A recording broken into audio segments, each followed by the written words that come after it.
4 โมงโอ้ยว่านะทำว่าได้4 โมงหนึ่ง3 โมงก็ถึงได้กว่าถ้าคนเหลือเขาก็แหล่งเกิน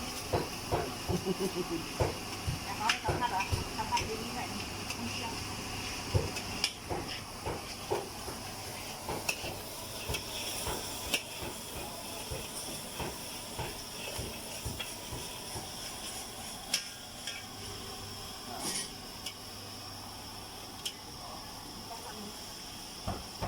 น้ำยาว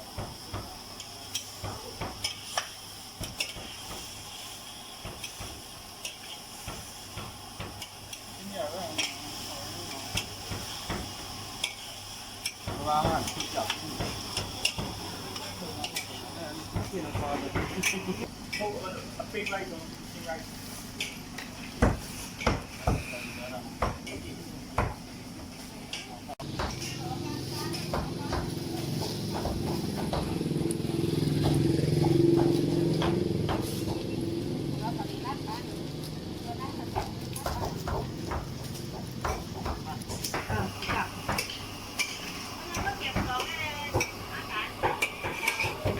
เดี๋ยวรุนแรงนะคุณภาพเดี๋ยวรุนแรงน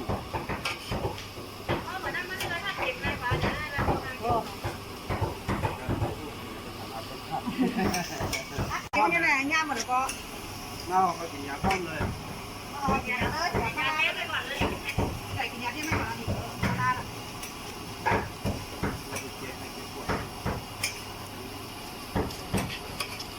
ถ้าใครจน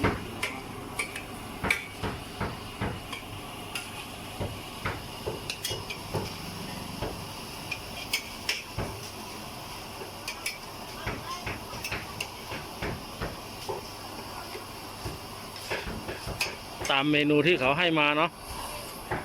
เขาให้มาคณะให้มาหมูเราก็ทำอย่างนี้ผัดคณะหมู คณะไก่ สปอนเซอร์ปีนี้4-5 ขวดนั่นน่ะไม่ต้องหาแก้กินว่ามาสปอนเซอร์ปีนี้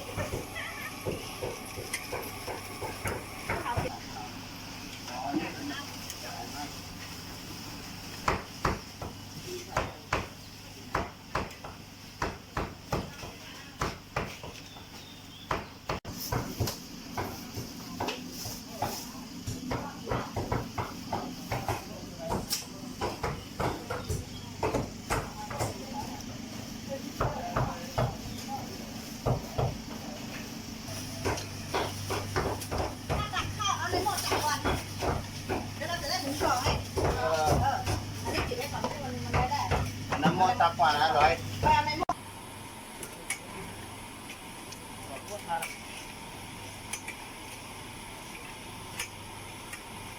เดี๋ยวมาเดี๋ยวบ้านอะไรมึง แบ่งกันเพื่อ อ๋อคนรู้สึกบ้าเลย นั่นแหละคิดว่าเป็นวันสุดท้ายนั่นแหละวันนี้เขาก็เลยเก็บภาพเก็บวิดีโอไว้ดี คนรู้ว่าแจกบ้าน ๆทำอะไรน้อง ตักข้าวครับ อ๋อนึกว่านั่งเล่น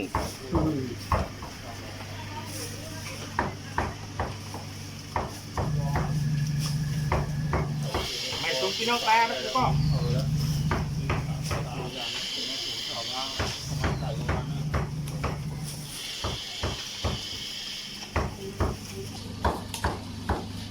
โอ้ข้าวสวยมากเลยใครถึงว่า ใครหุงวะคนหุงข้าวชมแล้วว่าข้าวสวย ตักไหมผมเดีย ตักที่ไปนิดทำขายหรือทำแจก ทำแจกค่ะตักจานหน่อยทำแจกค่ะเดี๋ยวนี้ขนาดนี้ไม่ได้แล้ว ทำแจกมา10 วันวันนี้แล้วมั้ง ทำแจกมาตั้งแต่ ได้เห็นลูกน้องบอก 10 วันวันนี้แล้วมั้ง เห็นลูกน้องบอกว่าจะให้กินแต่ข้าวกล่อง ข้าวอย่างดีเลยเนี่ยที่หุงเนี่ย ข้าวอย่างดีเลยนะไม่ใช่ข้าวแพงนะคะข้าวหอมมะลิใช่ค่ะ ไม่ว่าลูกน้องนะมีกินแล้วยังจะปวดก็อร่อยมันเดี๋ยวกว่าแห้งหน่อยกับข้าวใครอยากกินก็เป็นว่างหันมามาวันนะกับข้าวใครอยากกินไม่เป็น เป็นให้รันนะมีแต่ใครอยากทำอ่ะ แต่ว่ากับข้าวไทยนะเนี่ยนะ เออ โอ้โหดูว่ารสชาติไทยทั้งไต ชอบเหมือนกันเล่นพวกนี้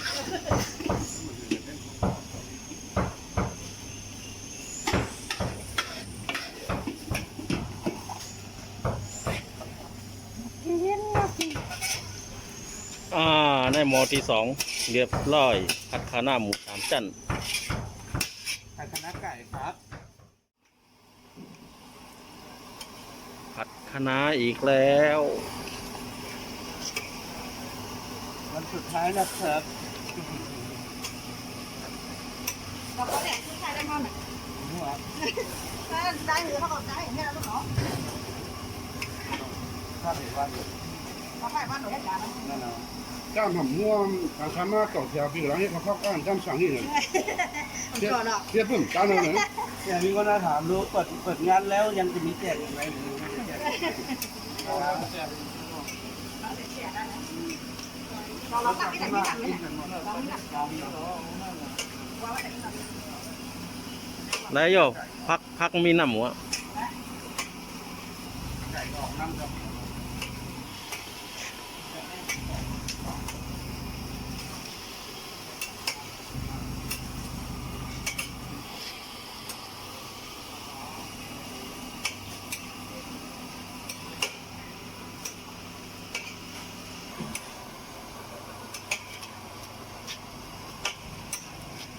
nó đây mi được mi ra của mi mà nó đây bẩn hấp đấy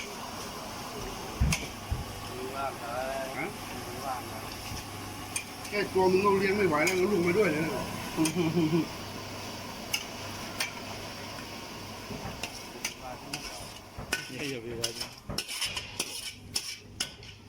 ตักพักกับเขาไอ้นะคุณจัดไป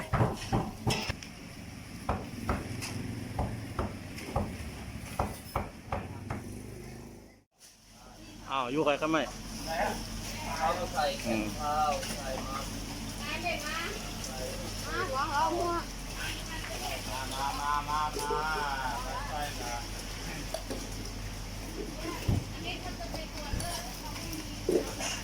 คนไหนอ่ะผมไปจุดมาแล้ววานี่มันมีทนาย เขาไม่มีเจ้านายพวกเขาท้อง แย่ก่อนนะ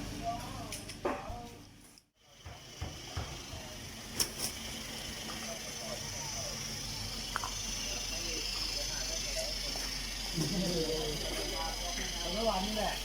ที่รับปากว่าทุกวันนี่แหละที่รับปากว่าทุกวันนี่แหละได้มันโทรมาคือแย่งนะ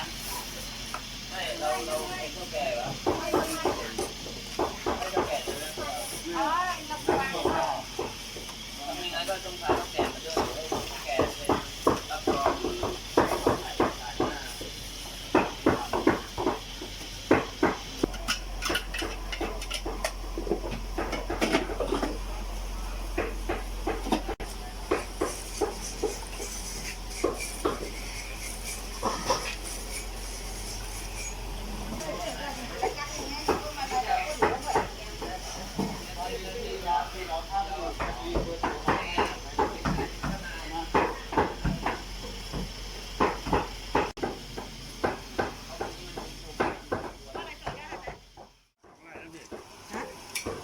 ขายเรื่องข้าวแบบมือใหม่น่ะ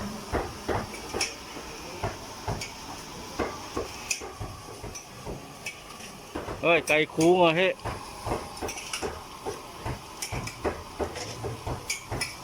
หนูว่ามัดได้วันเดียวนั่นแหละ ข้าวผืนนี่แหละ พาไปเห็นไหนหนาลีนู่นไม่ ใส่ขนาดถ้าเพิ่มเสียงก็ให้จะเขาพัดหรอ ขนาดแทงอ่ะเนี่ยเมื่อไก่หมูมันเป็นไก่เนาะ ยังเป็นคณะ กระหล่ำมันต้องเย็นเป็นขนาดนะ หมูเป็นไก่ย่ำน่าแปลกได้นะกระหล่ำเป็นพัฒนาเนี่ยเดินทางมา แปลกเปิงแห้งหนาเนี่ย แปลกเป็นเรื่องคนถ้าฉีดจับได้จะมองเหลวเนื้อว่ะเลย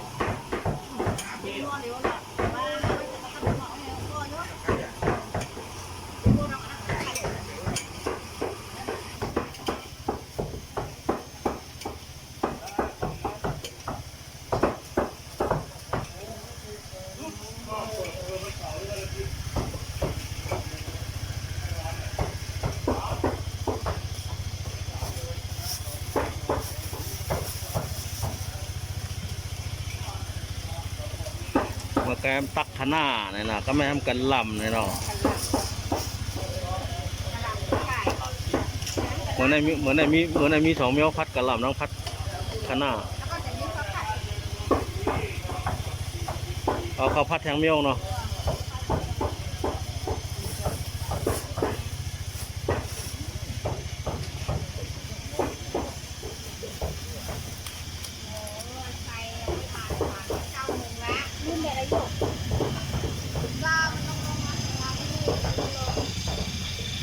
ดูโหนั่งดูเลย อย่าเอาขนมออกมาแจกอีกแล้ว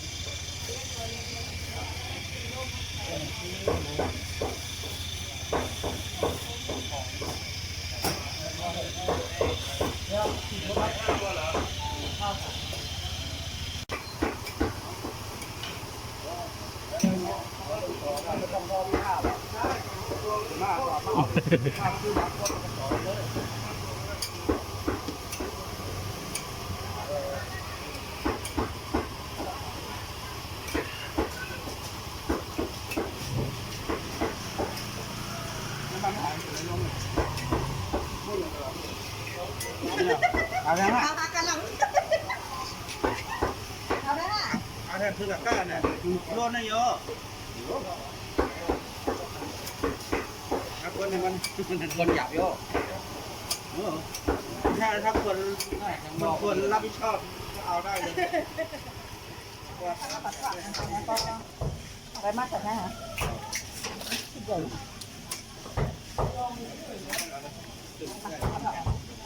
เฮ้ยดีนะโทรศัพท์กลางขากองเอาตกหัก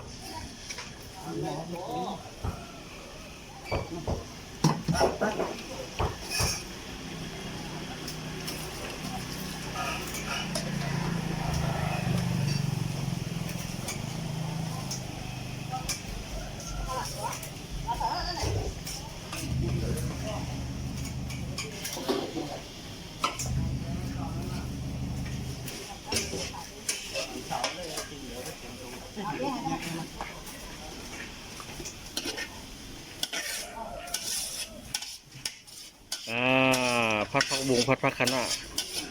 มันจะพัดผักคะน้าทั้งพัดผักกาดขาวกะหล่ำยาวอ่ะ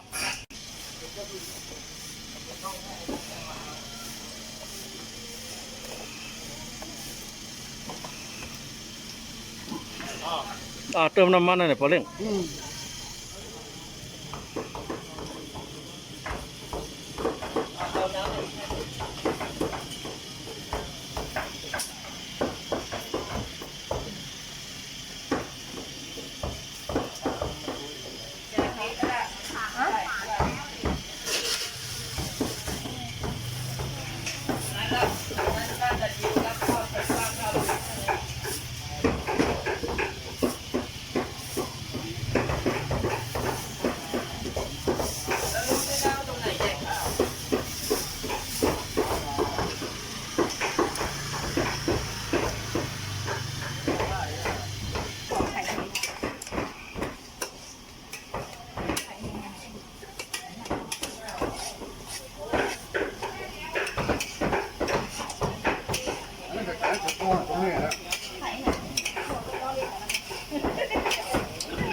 มีพอตอบไรก็นั่นแหละ ต้นที่ไก่ต้นที่ไก่ลูก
ให้ไม่ทำอยู่เลยเนี่ย